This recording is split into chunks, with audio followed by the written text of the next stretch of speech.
नमस्कार साथियों, मैं कुणाल आप सभी का संस्कृति आईएएस यूट्यूब चैनल पर स्वागत करता हूं। आज की वीडियो में हम लोग बात करने वाले हैं सीबीएसई के द्वारा कुछ नए संशोधनों के बारे में, जो अब आने वाले समय में 10वीं और 12वीं की जो शिक्षा पद्धति है उसको बदल देने वाले हैं। और ये जो परिवर्तन होने वाले हैं यह सभी के लिए बेहद महत्वपूर्ण है और शिक्षा के अंदर होने वाले कुछ खास बदलावों की सूचना दे रहे हैं। हर एक पे हम लोग विस्तार से चर्चा करेंगे क्योंकि मामला हम सभी लोगों के लिए बहुत अधिक खास है ये, ठीक है। और अब जितने भी लोगों को आने वाले समय में 10th करनी है, 12th करनी है, उन सभी को ही इन बदलावों से रूबरू होना पड़ेगा।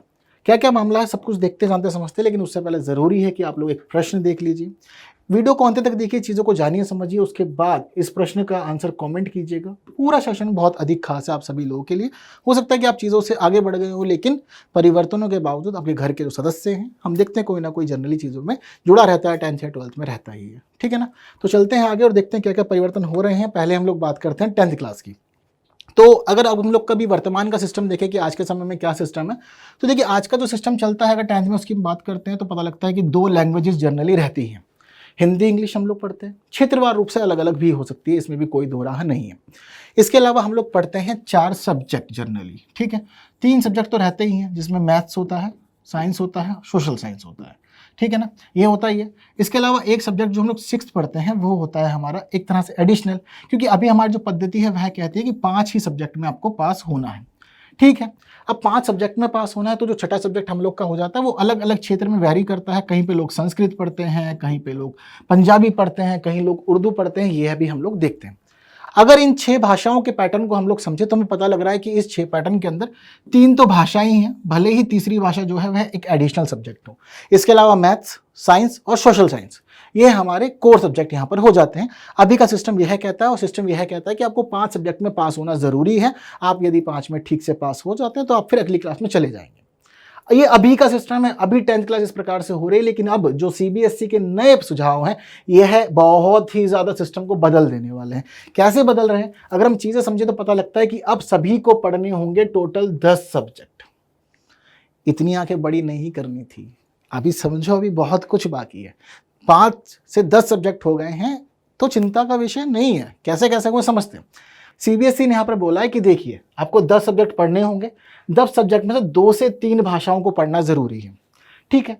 और जो 3 भाषाएं होंगी, इन 3 भाषाओं में आप लोग एक बात यह ध्यान रखिएगा कि कम से कम जो 2 भाषाएं होंगी वह भारत की मूल भाषाएं होंगी, यानी कि हम खुद को प्राथमिकता देंगे, अपने देश की भाषाओं को प्राथमिकता देंगे, किसी बाहर की भाषा को प्राथमिकता नहीं देंगे। हाँ, तीसरी भाषा के रूप में अगर आपका मन है तो आप किसी भी और लैंग्वेज को यूज कर सकते हैं, चाहे वह इंग्लिश हो, फ्रेंच हो, जर्मन हो, जो आपको ठीक लगता है, स्वतंत्र है, आपको ऐसी दिक्कत वाली बात नहीं है। लेकिन 3 में से 2 भाषाओं का भारतीय होना जरूरी रहेगा, यह शिक्षा पैटर्न में शामिल हो जाएगा। बहुत दिनों से हम लोग बातचीत करते थे ना कि त्रिभाषाई सूत्र जो है वह शिक्षा में लागू होना चाहिए। यह 3 भाषाई सूत्र ही है जो हम देख पा रहे हैं। 3 भाषाओं के अलावा 7 पढ़ने होंगे सब्जेक्ट, ठीक। तो इस प्रकार हो जाएगा मामला 10 सब्जेक्ट का पूरा का पूरा। एक खास बात और बता देता हूं आपको, पहले जनरली हम लोग 6 पर सब्जेक्ट पढ़ा करते थे, 6 सब्जेक्ट में से 5 सब्जेक्ट में पास होना हुआ करता था, बहुत इजीली चीजें हो जाया करती थी और हम लोग अगली कक्षा में यानी कक्षा 11 में पहुंच जाया करते थे। बहुत सारी जगह +1 +2 भी कहते हैं उसको, ठीक है। बहुत सारी जगह कॉलेज भी कहते हैं, मैंने यह भी देखा है, ठीक है ना। तो आप अपने अपने क्षेत्र के अकॉर्डिंग चीजों को समझते हुए चलिएगा। हम बात करते हैं संख्याओं के आधार पर, 10 के बाद 11 और 12। अब यहां पर क्या इन्होंने एक परिवर्तन कर दिया है कि पहले हम लोग 6 में से 5 में पास हो जाते थे तो चीजें क्लियर थी। अब इन्होंने कहा है कि आप 10 सब्जेक्ट पढ़ेंगे तो, लेकिन 10 में से 10 में ही पास होना जरूरी है। यदि आप 10 में से किसी भी सब्जेक्ट में अटकते हैं तो आपके लिए फिर दिक्कतें खड़ी हो सकती हैं। अब आपको पता लग गया कि 3 तो भाषाएं हैं, चलो 3 भाषाएं पढ़नी, पर 3 भाषाओं के अलावा 7 सब्जेक्ट कौन कौन से होंगे, क्या क्या पढ़ना होगा, जरा ये भी बता दीजिए। तो इसकी भी लिस्ट आ गई है। इसमें इन्होंने शामिल किया है 7 सब्जेक्ट में गणित और कंप्यूटेशनल सोच, सामाजिक विज्ञान और विज्ञान। अब गणित, सामाजिक विज्ञान और विज्ञान ये तो हम जनरली पढ़ते ही थे। नया क्या है, कह रहे हैं कि आपको कला शिक्षा भी पढ़नी होगी, शारीरिक शिक्षा और कल्याण भी पढ़ना होगा, व्यावसायिक शिक्षा भी पढ़नी होगी, पर्यावरण शिक्षा भी पढ़नी होगी। यह सब कुछ जरूरी है, केवल सिर्फ पढ़ने के लिए ही नहीं बल्कि जीवन में लागू करने के लिए भी, ताकि हम शिक्षित समाज के साथ साथ हम देखें कि जागरूक समाज हो, चीज़ों को जानता समझता हो, पर्यावरण को भी समझता हो। ऐसा नहीं कि सिर्फ किताबें पढ़ ली हैं, पढ़ते हुए अंक के पीछे भाग रहे हैं, आप बाकी किसी को नहीं सोच रहे हैं, समाज को नहीं सोच रहे हैं, व्यवसाय नहीं सोच रहे हैं, पर्यावरण नहीं सोच रहे हैं, सब कुछ सोचवाएंगे आपको, हर एक तरफ आपका ध्यान खींचा जाएगा। तो यह इन्होंने सिस्टम निर्धारित कर दिया है कक्षा 10 के लिए। इतना ही नहीं, कक्षा 10 के लिए इन्होंने यह भी सोचा है कि आपका जो पूरा का पूरा एजुकेशनल सिस्टम रहेगा उसमें डिवाइड कर दिया है इंटरनल और एक्सटर्नल के आधार पर। कुछ परीक्षाएं ऐसी होंगी जो सिर्फ और सिर्फ एक्सटर्नल के आधार पर ही चलेंगी। जो भी एक्सटर्नल एग्जामिनेशन के अंदर होगा, जो मेन एग्जामिनेशन होते हैं, उसके आधार पर ही सारा मूल्यांकन होगा और रिजल्ट भी उसके आधार पर ही तैयार होगा। जो आपकी तीनों भाषाएं हैं कक्षा 10 की, वह तीनों भाषाएं एक्सटर्नल एग्जामिनेशंस के अंदर है। वहीं साथ साथ गणित और कंप्यूटेशनल सोच जो है यह भी मुख्य रूप से बाह्य परीक्षा से जुड़ी हुई है। सामाजिक विज्ञान, विज्ञान और पर्यावरण शिक्षा, यह सभी इसी के तहत शामिल है। इसमें इंटरनल की कोई भूमिका नहीं होने वाली है। वहीं दूसरी स्थिति हम देखते हैं कि कुछ ऐसी परीक्षाएं होने वाली हैं, कुछ ऐसे विषय रहेंगे जिसमें इंटरनल और एक्सटर्नल दोनों की ही भूमिका होगी। तो इसमें शामिल है कला शिक्षा, शारीरिक शिक्षा और व्यावसायिक शिक्षा, जहां आपको इंटरनल में भी अंक लेने हैं और एक्सटर्नल में भी अंक लेने हैं। क्लियर है बात सारी? तो यह है अब पूरे की पूरी व्यवस्था इस प्रकार से हो गई है। वहीं अगर हम कक्षा 11-12 के लिए, मतलब मुख्य रूप से अगर हम कक्षा 12 के लिए बात करें, तो कक्षा 12 में जो भी चीज़ें होंगी उनमें बहुत अधिक बड़ा बदलाव नहीं है। कक्षा 12 में इन्होंने बदलाव के रूप में एक खास चीज़ यही कर दी है कि जर्नली अब आप लोग को 2 भाषाएं पढ़नी ही पढ़नी है। बहुत सारी जगह हम देखते हैं कि 2 भाषाएं चल भी रही हैं, पर बहुत सारी जगह 2 भाषाओं का चलन नहीं है। एक भाषा लेते हैं और वह एक भाषा भी इंग्लिश होती है। इसके अलावा 5 सब्जेक्ट पढ़े जाते हैं, जिनमें से एक एडिशनल होता है। 4 ही मेन सब्जेक्ट होते हैं। यही चीज तो हम लोग देखते हैं। अब नया जो पैटर्न रहेगा उसमें 2 भाषाएं होंगी, 2 में से एक भाषा का मूल भारतीय भाषा होना जरूरी है। वो आपके क्षेत्र के हिसाब के, स्थान के हिसाब से, इंटरेस्ट के हिसाब से कुछ भी हो सकती है। 2 भाषाएं पढ़ेंगे, 2 में से एक का भारतीय होना जरूरी है। इसके अलावा हम देखें कि भाषाओं के इतर आपको 3 और सब्जेक्ट लेने होंगे। 3 सब्जेक्ट आपको अलग से पढ़ा जाएंगे। वहीं इसके अलावा जो चौथा सब्जेक्ट आपका होगा इसके बाद में, वह एडिशनल या ऐच्छिक सब्जेक्ट होगा।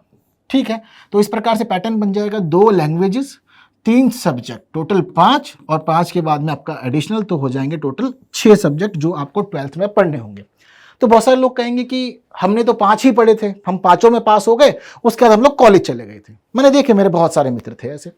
हम उन लोगों में से थे जिन्होंने 6 पढ़े थे। हमारे जो स्कूल का सिस्टम था वह 6 सब्जेक्ट वाला था। 6ठे सब्जेक्ट के रूप में हमें दिया हुआ था शारीरिक शिक्षा, फिजिकल एजुकेशन हम लोगों ने बढ़िया से पढ़ा उस समय। अब क्या हुआ बाद में कि उसको भी जोड़ लिया था। बहुत सारे लोग जो होते हैं जो कोर सब्जेक्ट में फेल हो जाते हैं, तो एडिशनल का सपोर्ट लेकर के वह पास हो जाते हैं और 12th में नहीं अटकते, कॉलेज पहुंच जाते हैं उसके बाद में। लेकिन पिछला पैटर्न जो था वह कहता था कि आपको 6 में से सिर्फ 5 में पास होना है। यदि आप 5 में भी पास हैं तो भी आप पास माने जाएंगे, कोई दिक्कत नहीं। नए पैटर्न में बड़ा बदलाव यह है कि 6 में से 6 में ही पास होना है। जब तक आप 6 सब्जेक्ट पढ़ नहीं लेते, 6 में से 6 में पास नहीं हो जाते, आप आगे नहीं जाएंगे। यह प्रॉपर सिस्टम अब क्लियर कर दिया गया है इसके द्वारा। तो 10th में देखते हैं हम कि बहुत ज़्यादा बड़े बदलाव हो गए हैं, चीज़ों को बहुत ज़्यादा एक नया रूप दे दिया गया।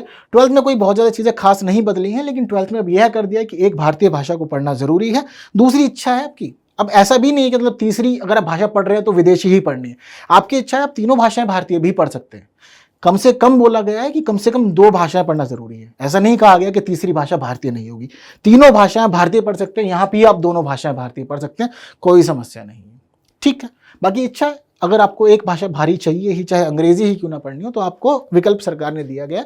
ऐसा नहीं कहता बिल्कुल ही सभी चीज़ें थोप दी गई हूँ। और ये जो पूरा ओवर पैटर्न होगा सीबीएसई ऑल ओवर इंडिया लागू करेगी। ऐसा नहीं है कि क्षेत्रवार इसको बदला जाएगा, all over India same pattern लागू होगा। तो 10th वाले परिवर्तन कुछ ज़्यादा बड़े हैं, लोगों को आने वाले समय में अधिक प्रभावित कर सकते हैं।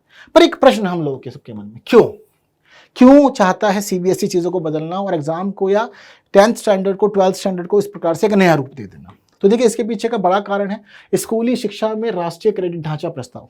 यह पिछले साल आया था। पिछले साल जब यह आया था तो उसमें ऐसी ही प्रमुख बातें की गई थी कि क्या क्या बदलाव हम आने वाले समय में करेंगे। लगातार काम कर रहा था सीबीएसई इसके ऊपर। अब हम देख रहे हैं कि अंततः चीज़ें सामने आने लगी है।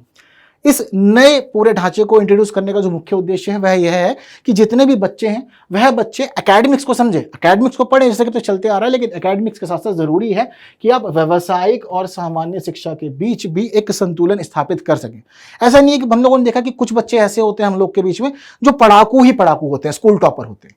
उन्होंने क्या करना होता है कि हर बार स्कूल टॉप करना होता है, टॉप करेंगे, आगे बढ़ जाते हैं, नाम चल रहा होता है कि जी हर बार फर्स्ट आ रहे हैं। लेकिन अगर उन बच्चों के हम और चीज़ों को नोटिस करें तो पता लगता है कि वह स्पोर्ट्स में नहीं होता एक्टिव, उसके पास में बाकी एक्स्ट्रा करिकुलम एक्टिविटीज़ नहीं होती है, तो बाकी क्षेत्रों से छूट जाते हैं।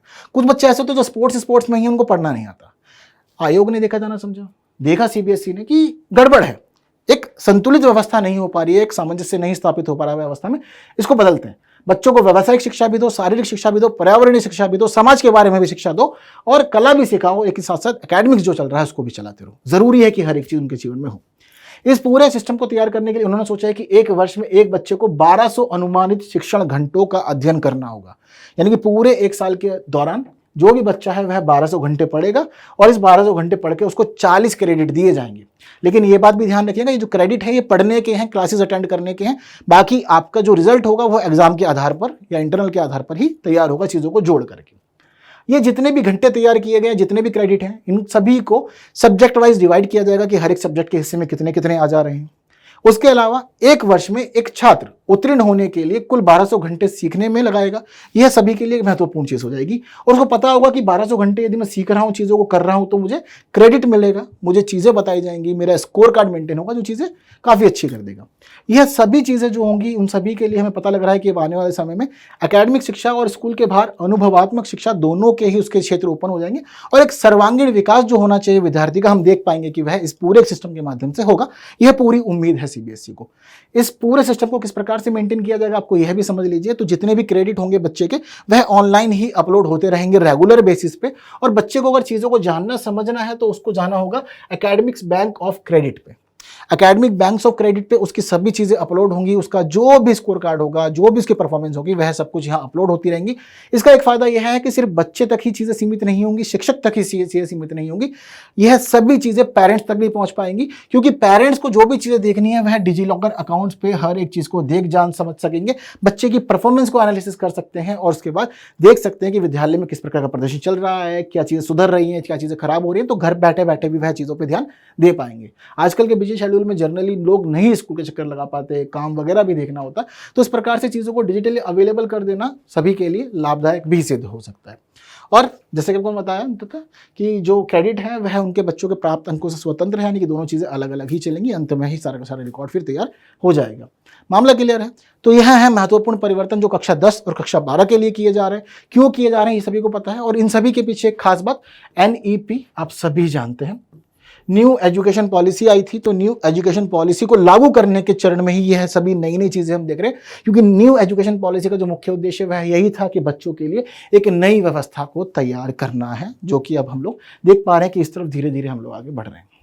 हालांकि सेशन बहुत खास है, आप लोग बाकी साथियों तक जरूर शेयर कर सकते हैं और वीडियो को लाइक भी कर सकते हैं, चीज़ें अच्छी लग रही हैं तो। इस प्रश्न का आंसर भी आप लोग को देना ईजी से ईजी है, हर एक बात मैंने बता दी है, तो आप लोग जल्दी से आंसर कर दीजिए। साथ साथ ये जो नया पूरा का पूरा सिस्टम है सीबीएसई के द्वारा प्रस्तुत किया गया, कैसा लगता है? अच्छा है? चीज़ें सुधरेंगी, खराब होंगी? क्या है आप लोग के मायने? आप लोग भी चीज़ों को सोच समझ सकते हैं और कमेंट भी कर सकते हैं, आपके लिए सभी विकल्प उपलब्ध हैं। ठीक है, और आप लोग को चाहिए होगा कि प्रश्न का आप लोगों ने आंसर दिया है तो ठीक है या नहीं आपको बता दिया जाए, तो देखिए आंसर आप लोग की स्क्रीन पर है। उम्मीद करता हूँ कि सही रहा होगा। हम लोग अगली वीडियो में मुलाकात करेंगे कुछ नई बातों के साथ, तब तक के लिए आप लोग मुझे विदा दे सकते हैं। Thank you so much.